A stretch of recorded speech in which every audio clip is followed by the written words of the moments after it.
পুরনো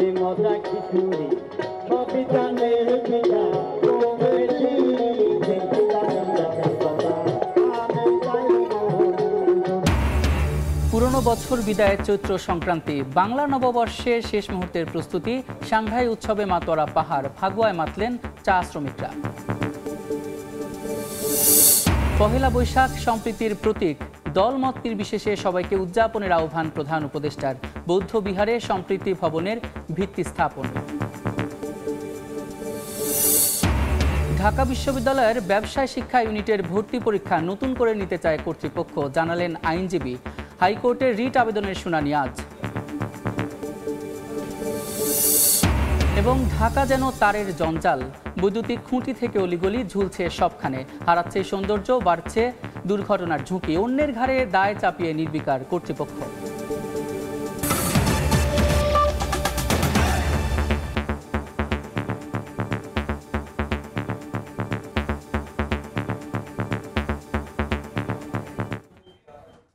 সময় সংবাদের সঙ্গে আছি আমি সাদিক হাসান ইমন।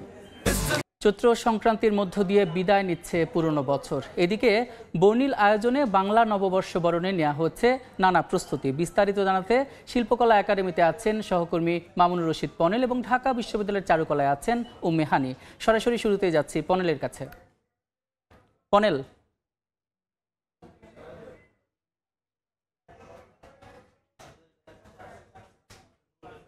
প্রখর রৌদ্রে, চৈত্রের প্রখর রৌদ্রে একের পর এক বাংলা গান পরিবেশন করে এবং আলোচনার মধ্য দিয়ে উদযাপন করা হচ্ছে বাংলার বছরের শেষ দিন চৈত্র সংক্রান্তি।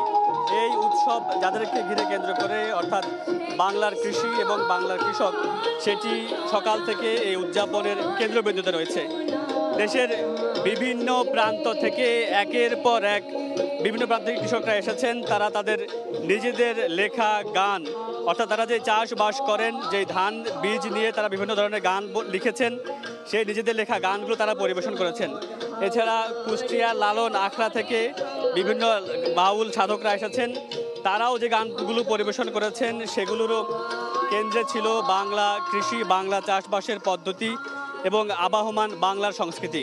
আজকের এই অনুষ্ঠানে মোস্তফা সরোয়ার ফারুকীর সাংস্কৃতিক উপদেষ্টা মোস্তফা সরোয়ার ফারুকীর আসার কথা ছিলেন, কিন্তু তিনি আসেননি। এছাড়া মৎস্য প্রাণী সম্পদ মন্ত্রণালয়ের উপদেষ্টা ফরিদা আক্তার তিনি আলোচনা করেছেন একটু আগে। এছাড়া চিন্তক ফরাদ মাদার আলোচনা করেছেন। তাদের কথাও বারবার একটি কথা উঠে এসেছে, এই বাংলা সংস্কৃতি এবং বাংলা ঐতিহ্যকে বুঝতে হলে ফিরে তাকাতে হবে গ্রামের দিকে। যেভাবে আবহমান কাল থেকে বাংলার ঐতিহ্য, এই ঐতিহ্যবাহী যে উৎসবগুলো আছে সেগুলো থেকে বাঙালিকে নির্ধারণ করতে হলে আলাদাভাবে তাকাতে হয় এই চৈত্র সংক্রান্তির দিকে এবং পহেলা বৈশাখের দিকে।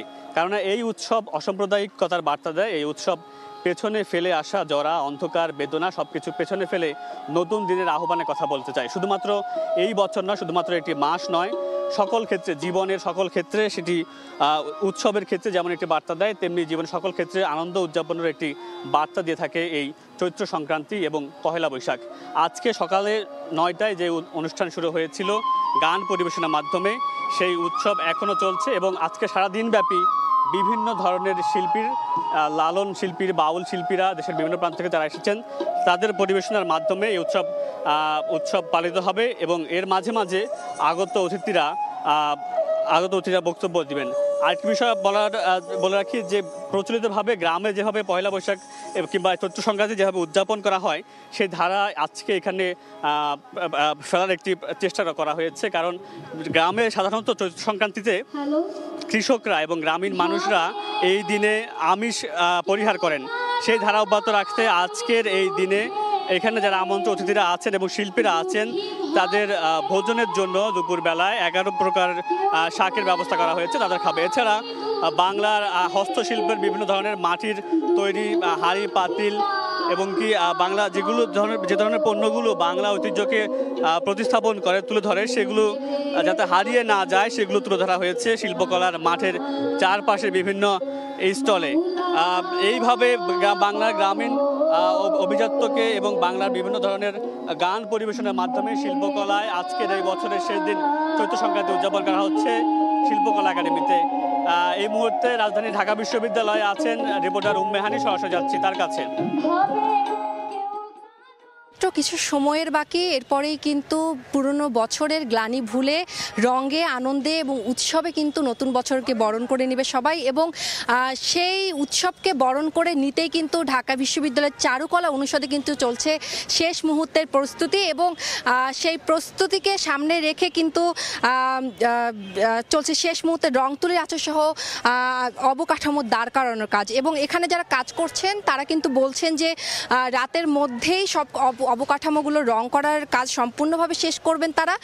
এছাড়া গত দিনের যে অনাকাঙ্ক্ষিত ঘটনার জেরে চারুকলা অনুষদের ঘটনার জেরে কিন্তু আজ চারুকলা অনুষদের নিরাপত্তা ব্যবস্থা আরও অনেকটা বেশি জোরদার করা হয়েছে।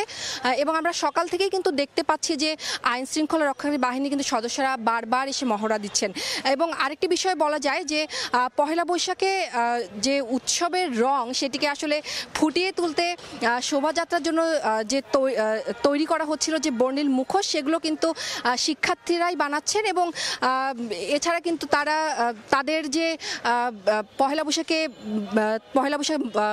পহেলা বৈশাখের আনন্দ শোভাযাত্রাকে উপলক্ষ করে কিন্তু তারা রাজারানীর বিশাল মুখোশ, প্যাঁচা, পাখি ও ফুলের রঙিন অবয়ব কিন্তু তারা বানাচ্ছেন। এবং একটু বলে রাখি, তারা কিন্তু বলছেন যে এর মাধ্যমে আসলে তারা ইতিহাস ও ঐতিহ্যের পাশাপাশি যে গ্রাম বাংলা যে চিরায়ত সংস্কৃতি সেটি কিন্তু তারা ফুটিয়ে তোলার চেষ্টা করছেন। এবং এর মাধ্যমে আসলে সমৃদ্ধির পথে এগিয়ে চলা বাংলাদেশের যে প্রতিচ্ছবি সেটিও কিন্তু এবার আনন্দ শোভাযাত্রায় ঠাঁই পাবে। এবং জুলাই অভ্যুত্থানে ঘটে যাওয়া ফ্যাসিবাদের বিরুদ্ধে যে মানুষের আসলে প্রতিবাদ, এবারের কিন্তু উদযাপনে কিন্তু সেটি তুলে ধরা হবে। এবং আনন্দ শোভাযাত্রায় এটি কিন্তু বারবার ঠাঁই পাচ্ছে। এবং এছাড়া আমরা এখন পর্যন্ত যতটুকু দেখছি যে আনন্দ শোভাযাত্রার জন্য যে বড় বড় মোটিভগুলো রয়েছে সেগুলো কিন্তু একেবারেই শেষ পর্যায়ে প্রস্তুতির রং তুলির কাজ চলছে। এই ছিল আমার কাছে আনন্দ শোভাযাত্রার প্রস্তুতির সর্বশেষ। নববর্ষ বরণের প্রস্তুতির খবর জানাতে ঢাকা বিশ্ববিদ্যালয়ের চারুকলা থেকে যুক্ত ছিলেন সহকর্মী উম্মে হানি, এবং চৈত্র সংক্রান্তির উৎসবের খবর জানাতে শিল্পকলা একাডেমি থেকে যুক্ত ছিলেন সহকর্মী পনেল। চারুকলা থেকে এবারের বর্ষবরণ আনন্দ শোভাযাত্রা বের হবে সকাল 9টায়। রোববার এক সংবাদ বিজ্ঞপ্তিতে এ তথ্য জানিয়েছে ঢাকা বিশ্ববিদ্যালয়ের জনসংযোগ দফতর। এদিকে শোভাযাত্রায় অংশগ্রহণের ক্ষেত্রে মানুষের নিরাপত্তার পাশাপাশি মা, বোন এবং শিশু এবং যারা বয়স্ক তাদের নিরাপত্তা দিকেও আমরা বিশেষভাবে নজর রাখবো, যাতে কোনো প্রকার কোনো ইপটিজিং না হয় সেদিকেও আমাদের সতর্ক দৃষ্টি থাকবে। সাদা পোশাকে পুলিশ দল মোতায়েন থাকবে। রণপার্ক শরদী উদ্যানের অভ্যন্তরে লস্ট অ্যান্ড ফাউন্ড সেন্টার স্থাপন করা হয়েছে, সেখানে মাইকিং ব্যবস্থা থাকবে। গোয়েন্দা নজরদারি বৃদ্ধি ও সাইবার পেট্রোল সহ নববর্ষ কেন্দ্রিক অপপ্রচার রোধে সামাজিক যোগাযোগ মাধ্যমে যে কোনো অপতর্কতা মর্টিন করা হচ্ছে। সম্মানিত নগরবাসীগণ, আপনাদের নিরাপত্তার স্বার্থে তল্লাশি কাজে আইনশৃঙ্খলা রক্ষা বাহিনীর সদস্য সহায়তা কামনা করি। পহেলা বৈশাখকে সম্প্রীতির প্রতীক উল্লেখ করে দলমত নির্বিশেষে সবাইকে উদযাপনের আহ্বান জানিয়েছেন প্রধান উপদেষ্টা ডক্টর মোহাম্মদ ইউনূস। রাজধানীর মেরুলবাড্ডায় আন্তর্জাতিক বৌদ্ধ বিহারে সম্প্রীতি ভবন উদ্বোধন করে একথা বলেন ডক্টর ইউনূস। এ সময় উপস্থিত ছিলেন সেনাপ্রধান ওয়াকারুজ্জামান সহ বৌদ্ধ সম্প্রদায়ের নেতারা। অনুষ্ঠানে প্রধান উপদেষ্টাকে সম্মাননা স্মারক তুলে দেওয়া হয়। সংক্ষিপ্ত আলোচনা পর্বে সেনাপ্রধান বলেন, সবাই মিলে শান্তিতে বসবাসের জন্য সবকিছু করবে সেনাবাহিনী। পার্বত্য অঞ্চলে শান্তি প্রতিষ্ঠাও বাহিনীর প্রস্তুত থাকবে।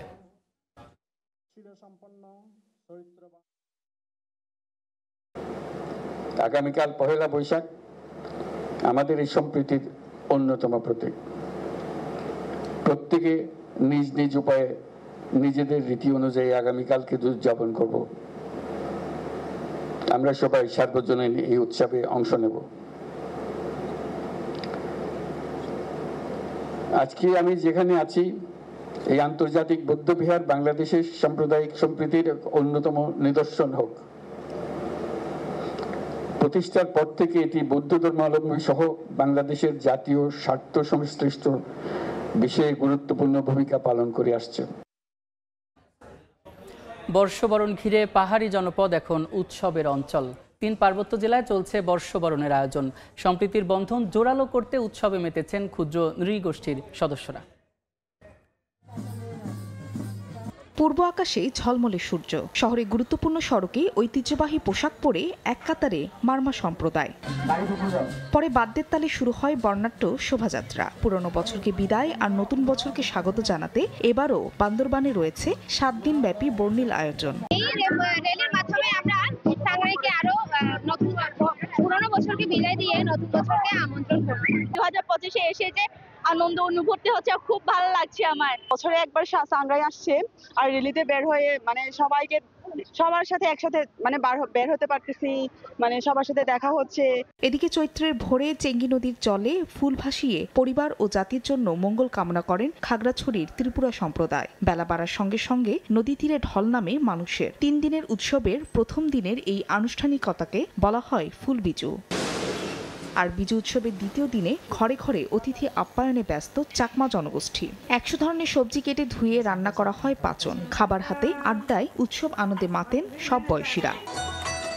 3 পার্বত্য জেলার উৎসব ঘিরে ভিড় বেড়েছে পর্যটকদেরও। বর্ণিল আয়োজনে মুগ্ধ সবাই। ত্রিপুরার বৈশুক, মারমার, সাংগ্রাই আর চাকমারা বিজু নামে এই উৎসব উদযাপন করেন। এজন্য 3 সম্প্রদায়ের উৎসবের নাম বৈশাবী। ফাহরিয়া ফারজানা, সময় সংবাদ। ফাগুনের পড়ন্ত বেলায় ফাগুয়া উৎসবে মাতলেন চা শ্রমিকরা। গান আর নৃত্যে নিজেদের জীবন কাহিনী তুলে ধরলেন তারা। মৌলভীবাজারের শ্রীমঙ্গলে ফুলছড়া চা বাগানে ঐতিহ্যবাহী এই উৎসবে অংশ নেন সব শ্রেণী পেশার মানুষ। শাহ অলিদুর রহমানের তথ্য এবং ইয়ারুব আহমেদের ছবি নিয়ে রিপোর্ট। নিজেদের সংস্কৃতির ঐতিহ্য আগলে ধরে রং বেরঙের পোশাকে এক কাতারে চা বাগানের শ্রমিকরা।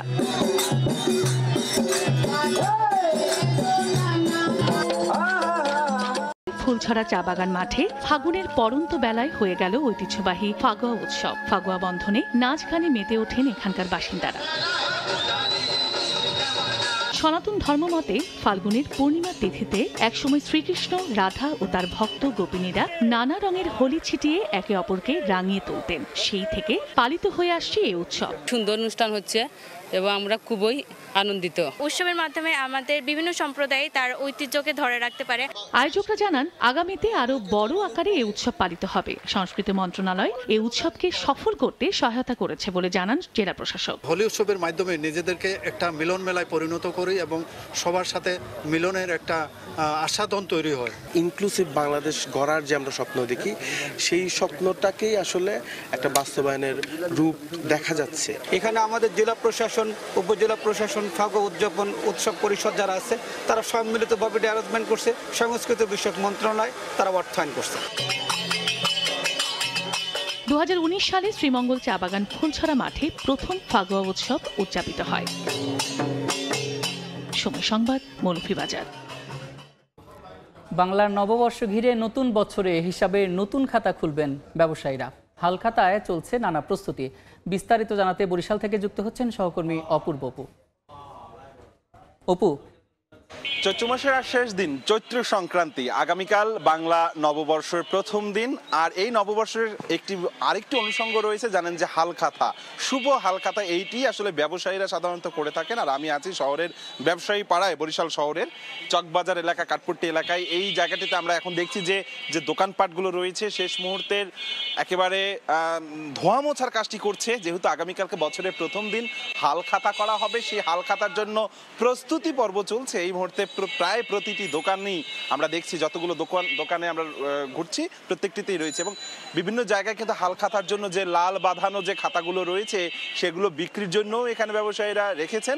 এই সমস্ত খাতাই আগামীকালকে বিক্রি হবে। এবং দেখুন, এক একটি খাতা, এই যে লাল খাতাগুলো রয়েছে এগুলো বিক্রেতারা বলছেন যে এইগুলোর বেশ চাহিদা রয়েছে, তবে যদিও বা তুলনামূলক কম রয়েছে। কারণ এখন আধুনিক ফরম্যাটে এই খাতাগুলো, আগে যেভাবে এই খাতায় সমস্ত হিসেব নিকেশ করা হতো, এখন সেটি পরিবর্তিত হয়ে কম্পিউটারে বা আধুনিক প্রযুক্তিতে নেওয়া হয়েছে। ফলে সেই জায়গা থেকে কিছুটা হালখাতার পরিবর্তন এসেছে। তবে পরিবর্তন আসলেও যে আনন্দ উচ্ছ্বাস সেটিতে কোনো ঘাটতি রাখা হয়নি। এই আনন্দ উচ্ছ্বাসে আগামীকালকে হালখাতায় এখানে ব্যবসায়ীরা মিষ্টিমুখ করাবেন, যারা ক্রেতারা আসবেন সেই সমস্ত ক্রেতাদের মিষ্টিমুখ করানোর ব্যবস্থা তারা রেখেছেন, কেননা বছরের এই দিনটিকে ঘিরে তারা আবার নতুন আঙ্গিকে তাদের সমস্ত কিছু নতুনভাবে শুরু করেন এবং প্রত্যেকটি দোকানে আমরা দেখছি যে হালখাতা আর যে আয়োজন সেটিকে ঘিরে ব্যবসায়ীরা বলছেন নানান প্রস্তুতি রয়েছে এবং এই প্রস্তুতিতে দেখছি তাদের ভিতর একটা উচ্ছ্বাস রয়েছে। চৈত্র সংক্রান্তির আজকে শেষ বেলাতে এই যে পঞ্জিকা, বাংলা পঞ্জিকাও এখানে রয়েছে। বাংলা পঞ্জিকা এবং হালখাতা, লাল বাধাই করা এই সমস্ত হালখাতা আয়োজনে বেশ জমজমাট একটা উৎসবমুখর রয়েছে বরিশালে। এবং চৈত্র সংক্রান্তির শেষ বিকেলে আজকে বরিশালে কিন্তু বেশ কয়েকটি আয়োজন রয়েছে। আগামীকালকে মূলত বর্ষবরণকে ঘিরে বরিশালে এখানে আনন্দ শোভাযাত্রা হবে, বৈশাখী মেলা হবে এবং বিভিন্ন যে ব্যবসায়ী প্রতিষ্ঠান রয়েছে সেই সমস্ত জায়গায় মুসলমানদের মিলাদ মাহফিল, হিন্দুরা এখানে পূজা পার্বণ করবে। সবকিছু মিলে উৎসবমুখর পরিবেশই চৈত্র সংক্রান্তির শেষ দিনটি বিদায় জানাচ্ছে। বরিশাল থেকে সবচেয়ে এতটুকু খবর ছিল। ঢাকা বিশ্ববিদ্যালয়ের ব্যবসায় শিক্ষা ইউনিটের ভর্তি পরীক্ষা নতুন করে নিতে চান কর্তৃপক্ষ। এ তথ্য জানিয়েছেন বিশ্ববিদ্যালয়ের আইনজীবী শিশির মনির। বিচারপতি রাজিক আল জলিল এবং বিচারপতি তামান্না রহমান আলিদির হাইকোর্ট বেঞ্চ রিট আবেদনটি শুনানির তালিকায় রয়েছে। গত 8 ফেব্রুয়ারি অনুষ্ঠিত পরীক্ষার প্রশ্নপত্রে একাধিক ভুল থাকায় সুষ্ঠু ফলাফল প্রকাশে ভিসি বরাবর পুনরায় পরীক্ষা নেওয়ার আবেদন করেন এক শিক্ষার্থী। তাতে সাড়া না পাওয়ায় কর্তৃপক্ষের নিষ্ক্রিয়তা নিয়ে হাইকোর্টে রিট করেন তিনি। রিটের প্রেক্ষিতে গত 19 মার্চ এই ইউনিটের ফলাফল প্রকাশ স্থগিত করেন উচ্চ আদালত। রাজধানীতে তারের জঞ্জাল যেন দিন দিন বাড়ছেই। বৈদ্যুতিক খুঁটি থেকে অলিগলি সবখানে অগোছালোভাবে ঝুলছে তার। নগরবাসী বলছে একটি দৃষ্টিনন্দক আধুনিক নগরী গড়ার ক্ষেত্রে এই তার বাধা হয়ে দাঁড়িয়েছে, বাড়ছে দুর্ঘটনা ঝুঁকিও। এমন অবস্থার জন্য দায়িত্বপ্রাপ্তরা দায় চাপাচ্ছেন একে অন্যের ঘাড়ে। এই যখন পরিস্থিতি তখন প্রশ্ন উঠেছে ঢাকা জুড়ে তারের জঞ্জাল আর কতকাল। বিস্তারিত জানাচ্ছেন শফিক মুন্সি। ঢাকা যেন তারের জঞ্জালের নগরী। অলিগলি কিংবা রাজপথে বিদ্যুতের খুঁটিতে ঝুলে আছে অসংখ্য তার। বিদ্যুতের লাইনের পাশাপাশি স্যাটেলাইট টিভির কেবল, ইন্টারনেট ও টেলিফোনের তার আগোছালোভাবে ঝুলছে সবখানে। এতে নগরীর সৌন্দর্য নষ্ট হচ্ছে তো বটেই, ঘটছে অনাকাঙ্ক্ষিত দুর্ঘটনাও। অনেক জায়গায় আসলে এই তার যে জটলা পাকায় আছে বা এটা দেখতে খুবই খারাপ লাগে। তার ছিঁড়ে গেলে পরে মানুষের অসুবিধা, কারেন্টে শর্ট লাগে। অনেক সময় তার ছিঁড়ে পড়ে যায়, মানুষের মাথা পড়ে, দুর্ঘটনা ঘটার সম্ভাবনা বেশি থাকে। সিটি কর্পোরেশনের তথ্য বলছে অবাঞ্ছিত এসব তারের জঞ্জালের মধ্যে বৈদ্যুতিক সংযোগ বাদে ইন্টারনেট সংযোগের ব্রডব্যান্ড লাইন 60 থেকে 65%, কেবল নেটওয়ার্ক 15 থেকে 20% এবং অন্যান্য তার রয়েছে 10 থেকে 15%। নানা সময়ে উদ্যোগ নেওয়া হলেও তারের জঞ্জাল থেকে মুক্ত হচ্ছে না রাজধানী। এতে ক্ষোভ জানিয়েছেন নগরবাসী। দেখতেও বিশ্রী লাগে, মানুষের চলাচল বা যে কোনো সময় দুর্ঘটনার শিকার হতে পারে। এগুলিতে রাস্তাঘাট জাম লাগায়, রাস্তায় টাকমাক ঢুকতে পারে না, খুব কষ্ট হয়। একে অন্যের দিকে অভিযোগের তীর ছুঁড়ে এ সমস্যার দায় এড়ানোর চেষ্টা দায়িত্বশীলদের। 2020 সালে একটা স্টেপ নেওয়া হয়েছিল। ওই স্টেপে তাদেরকে বলা হয়েছিল যে তোমরা ইমিডিয়েটলি যদি না সরো তোমাদের বিরুদ্ধে আইনানুগ ব্যবস্থা নেওয়া হবে। ফলশ্রুতিতে আসলে সেটা আমরা সাস্টেন করতে পারি নাই। তারা একটা পর্যায়ে তারা একটা কর্মবিরতিতে চলে যেতে হয়। কর্মবিরতিতে যাওয়ার ফলে কী হয়েছে, আমাদের নাগরিকরা আমাদের ইন্টারনেট ডিশ সেবা থেকে কিছুক্ষণের জন্য হলো এটা বঞ্চিত হয়েছে। বিটিআরসি বা গভর্নমেন্ট আমাকে লাইসেন্স দিয়েছে প্রায় 3000-এর মতো। এখন 3000 লাইসেন্স সেটা ওভারহেড দিয়ে যাবে না আন্ডারগ্রাউন্ড দিয়ে যাবে এটা আমাকে কিন্তু বলে দেয়া নেই। 100 কোম্পানি বা 200 কোম্পানি একটা নেটওয়ার্কের মাধ্যমে যে সেবাটা দিতে পারবো তার জন্য বিটিআরসির একটা অনুমোদন সাপেক্ষে আমরা এই কেবলগুলো নামাতে পারি। কিন্তু দুঃখজনক হলেও সত্য, কিছু অপারেটরকে সুযোগ দেওয়ার জন্য আগের সরকার আমাদেরকে এই অ্যাক্টিভ শারীরিক অনুমোদনটা দেয়নি। এ বিষয়ে কয়েক দফা চেষ্টা করা হলেও বাংলাদেশ টেলিযোগাযোগ নিয়ন্ত্রণ কমিশনের কারো বক্তব্য পাওয়া যায়নি। ঢাকার বুকে তারের এমন জঞ্জালের পিছনে উঠে এলো সংশ্লিষ্ট দায়িত্বশীলদের মধ্যকার সমন্বয়হীনতা এবং উদাসীনতা, যা দূর করা গেলে অচিরেই এই সমস্যা থেকে মুক্তি পাবে নগরবাসী। শফিক মুন্সি, সময় সংবাদ, ঢাকা। 4 দিনের শুভেচ্ছা সফরে চট্টগ্রাম বন্দরে পৌঁছেছে রাশিয়ার নৌবাহিনীর 3টি যুদ্ধজাহাজ। এই মুহূর্তে সেখানে আছেন সহকর্মী ফেরদৌস লিপি, সরাসরি যাচ্ছে তার কাছে।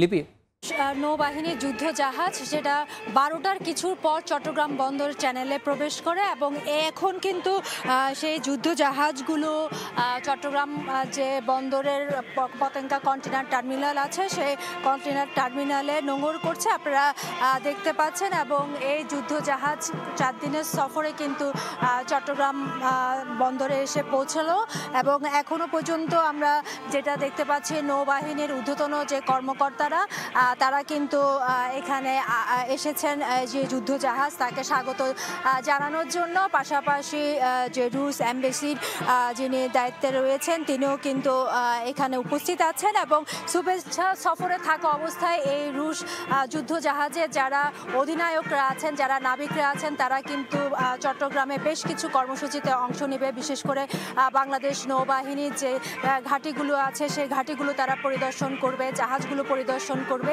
এছাড়া চট্টগ্রাম বন্দরের চেয়ারম্যান এবং চট্টগ্রাম নৌ অঞ্চলের যিনি কমান্ডার রয়েছেন তার সাথে সৌজন্য সাক্ষাৎ করবে। এর বাইরেও নৌবাহিনীর যেই ঐতিহ্য এবং ঐতিহাসিক স্থানগুলো আছে সেই স্থানগুলো কিন্তু তারা পরিদর্শন করার কথা রয়েছে। আপনারা জানেন যে রাশিয়া কিন্তু বাংলাদেশের স্বাধীনতা সংগ্রাম থেকে শুরু করে যে সেই বন্ধুত্বপূর্ণ সম্পর্কে যে ধারাবাহিকতা, সেই ধারাবাহিকতায় কিন্তু আজকের এই যে শুভেচ্ছা সফর সেটাতে একটা উল্লেখযোগ্য ভূমিকা রাখবে বলে আশা করছেন সংশ্লিষ্টরা। তো এই ছিল আমার কাছে এখনো পর্যন্ত চট্টগ্রাম বন্দরে যে রাশিয়ান নৌ যুদ্ধজাহাজ আসার তার সর্বশেষ সংবাদ। চট্টগ্রাম বন্দরে রাশিয়ান যুদ্ধজাহাজের খবরাখবর জানাতে সেখান থেকে যুক্ত ছিলেন সহকর্মী ফেরদৌস লিপি। সমসাময়িক বিষয় নিয়ে সচিবালয়ে ব্রিফ করছেন আইন উপদেষ্টা আসিফ নজরুল, সরাসরি যাচ্ছি সেখানে। ওদের কাছ থেকে বক্তব্যটা শুনেছি, তারপরে আমরা ফরাসুদ্দিন সাহেবের যে একটা রিপোর্ট ছিল, একটা ভালো রিপোর্ট ছিল, সেই রিপোর্টের পর্যালোচনাটা শুনেছি এবং আমাদের কিছু কিছু সিদ্ধান্ত নিয়েছি। প্রক্রিয়াটা বলছি না, আপনাদের শুধু সিদ্ধান্তগুলো বলি। একটা আমরা সিদ্ধান্ত নিয়েছি যে বাকি টাকা উদ্ধারের জন্য আমাদের যে স্টেপগুলো নেওয়া হচ্ছে সেখানে গতিশীলতা আনার জন্য আমরা কাজ করব। আর হচ্ছে এই জিনিসটা যে বাংলাদেশ এন্ড থেকে যারা এই অপরাধের সাথে যাই ছিল তাদেরকে বিচারের সম্মুখীন করার জন্য সিআইডির যে তদন্ত হয়েছে সেই তদন্তটা বিষয়ে পরবর্তী করণীয় আমরা ঠিক করব। এটা আমি এখন আপনাদের ডিসক্লোজ করছি না। তারপর হচ্ছে এই ধরনের অপরাধের পুনরাবৃত্তি রোধে আসলে কি বাংলাদেশ ব্যাংক পর্যাপ্ত ব্যবস্থা নিয়েছে, এটা নিয়ে অনেক প্রশ্ন রয়েছে। আমরা বাংলাদেশ ব্যাংকের কাছে জানতে চেয়েছি যে এটা পর্যাপ্ত ব্যবস্থা নিয়েছে নাকি। এবং আপনারা জানেন আমাদের এখানে অত্যন্ত অভিজ্ঞ একজন তথ্য প্রযুক্তি এক্সপার্ট আছেন, আমাদের প্রধান উপদেষ্টার যে তথ্য প্রযুক্তি বিষয়ক যে বিশেষ সহকারী ফয়েজ আহমেদ তৈয়ব, উনি এটা স্পেসিফিক্যালি এটা ডিল করে দেখবেন। উনি আমাদের এই রিভিউ কমিটির সদস্য সচিব হিসাবে উনাকে আজকে আমরা মনোনীত করেছি। থার্ড হচ্ছে আমরা আরেকটা জিনিস সিদ্ধান্ত নিয়েছি যে সিআইডি রিপোর্টে প্রাথমিকভাবে যাদের নাম এসেছে, প্রাথমিকভাবে ফরাসুদ্দিন সাহেবের রিপোর্টে যাদের নাম এসেছে তাদের ব্যাপারে আসলে বাংলাদেশ ব্যাংক কী ব্যবস্থা নিয়েছে সেটা আমরা জানতে চেয়েছি এবং ব্যবস্থা কি নিতে হবে সেটা বলেছি। সেটা আপনাদের এখানে আমি ডিসক্লোজ করতে চাচ্ছি না। আরেকটা হচ্ছে ওই সময় আপনারা জানেন কিছু লিগাল ফার্মকে কাজ দেওয়া হয়েছিল। যেই লিগাল ফার্মকে কাজ দেওয়া হয়েছিল সেই লিগাল ফার্মে সাথে গত সরকারের আমলে অত্যন্ত ঘনিষ্ঠ, অত্যন্ত সিনিয়র একজন আইনজীবী জড়িত ছিলেন এবং এই কাজ দেওয়ার প্রক্রিয়াতে লক্ষ এই কয়েকদিন আগে $8 লক্ষ পে করা হয়েছে এবং আমরা ওখানে শুনছি তাদের সাথে ইমেল আদান প্রদান করলেও তাদেরকে টাকা দিতে হয়। তো এই ফার্মটাকে কেন বাছাই করা হয়েছিল, এত টাকার বিনিময়ে এই ফার্মকে বাছাই করার পিছনে সরকারের ঘনিষ্ঠ আইনজীবীর কী রোল ছিল, সেখানে কোনো আর্থিক অনিয়ম হয়েছে কিনা এবং এখানে কোনো অস্বাভাবিকতা আছে নাকি সেটা আমরা তদন্ত করে দেখব। সেটা আমরা তদন্ত করে দেখব না, সেটা আমরা খতিয়ে দেখব। এটা পূর্ণাঙ্গ তদন্ত কমিটির রিপোর্ট না। আর এটা হচ্ছে আমরা একটা সিদ্ধান্ত নিয়েছি, আমরা যে সিআইডির যে তদন্তটা হয়েছে যেটা প্রায় ম্যাচিওর পর্যায়ে রয়েছে, এই তদন্ত বা এই তদন্তের প্রেক্ষিতে কোনো স্টেপস নিলে সেটা আমাদের নিউ ইয়র্কে যে বিচারটা হচ্ছে সেটার ক্ষেত্রে কোনো রকম ভূমিকা রাখতে পারে কিনা বা এই দুটা প্রক্রিয়ার মধ্যে কি সম্পর্ক আছে, এক্ষেত্রে আইনগতভাবে এক্স্যাক্টলি আমাদের কি করণীয় সেটা পরীক্ষা করে দেখার জন্য আমরা ডক্টর কামাল হোসেনের যে ফার্ম আছে ওনার সাথে যোগাযোগ করব এবং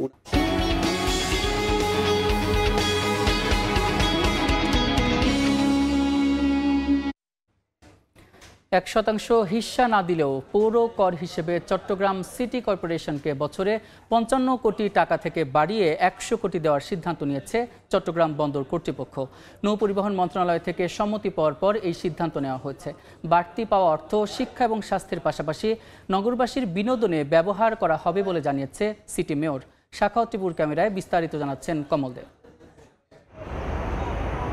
চট্টগ্রাম সিটি কর্পোরেশনকে পৌর কর হিসেবে আপাতত 100 কোটি টাকা দিতে বন্দরকে নির্দেশনা দিয়ে চিঠি পাঠিয়েছে নৌ পরিবহন মন্ত্রণালয়। অবশ্য বন্দরের পক্ষ থেকেই চিঠি দিয়ে এই টাকা দিতে মন্ত্রণালয়ের অনুমতি চাওয়া হয়েছিল। মন্ত্রণালয় থেকে অনুমতি পেয়েছি, তো এটা সহসায় আমরা আমাদের বোর্ডের সিদ্ধান্তক্রমে আমরা 100 কোটি টাকা পে করব। চলতি অর্থ বছরের ফেব্রুয়ারি পর্যন্ত সরকারি বেসরকারি হোল্ডিং মিলিয়ে মাত্র 154 কোটি 86 লাখ টাকা পৌর কর আদায় করেছে চট্টগ্রাম সিটি কর্পোরেশন। অথচ 2024-25 অর্থ বছরে সিটি কর্পোরেশনের বাজেট হয়েছে 1981 কোটি টাকার। প্রতি অর্থ বছরে প্রায় 1000 কোটি টাকা সরকারের কাছ থেকে বরাদ্দ পেয়ে আসছে সিটি কর্পোরেশন। প্রত্যেকেই যাতে বন্দর কর্তৃপক্ষের এই সিদ্ধান্তকে অনুসরণ করে সিটি কর্পোরেশনের প্রাপ্য ট্যাক্সগুলো পাওনাগুলো যাতে যথাসময়ে দিয়ে দেয়। আপাতত 100 কোটি টাকা পেয়ে সন্তুষ্ট হলো সিটি কর্পোরেশন। শেষ পর্যন্ত 160 কোটি টাকা আদায়ের অপেক্ষায় রয়েছে। পার্ক বলেন, ওয়াকওয়ে বলেন, এগুলোতে আমরা চিন্তা ভাবনা করছি এই টাকাগুলো কিছুটা ইনভেস্ট করতে। এই টাকাগুলো সবকিছু জনগণের জন্য ব্যয় করা হবে। পর্যায়ক্রমে কাস্টম হাউস, শিপিং কর্পোরেশন এবং বাংলাদেশ পেট্রোলিয়াম কর্পোরেশন থেকেও পৌর কর বাবদ ন্যায্য হিস্সা আদায়ের সিদ্ধান্ত নিয়েছেন সিটি মেয়র। বন্দরের মতো সরকারি অন্যান্য সেবা গ্রহীত সংস্থাগুলো যথাযথ পৌর কর পরিশোধ করলে নাগরিক সুবিধা নিশ্চিত হবে এই নগরীর বাসিন্দাদের।